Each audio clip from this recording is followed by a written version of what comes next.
कन्या राशि दोस्रो भावमा चन्द्रमा र स्वाति नक्षत्रको प्रभावले आज आर्थिक सङ्कलनमा उतार चढाव देखिनेछ। आकस्मिक खर्च बढाउने योग छ, त्यसैले योजनाबद्ध रूपमा चल्नुहोला। स्वास्थ्यमा मुख वा दाँतको समस्या हुन सक्छ।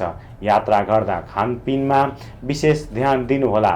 बासी खानेकुराले स्वास्थ्य बिगार्न सक्छ। परिवारमा सुखद समाचार प्राप्त हुनेछ।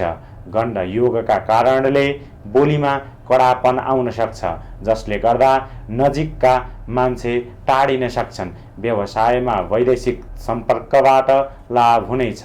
आइतबारको दिन सूर्यको आराधना गर्नाले आत्मविश्वास बढ्नेछ।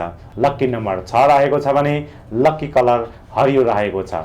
ख्याल गर्नुपर्ने कुरा भनेको आज कसैलाई पनि ठुलो रकम ऋण नदिनुहोला।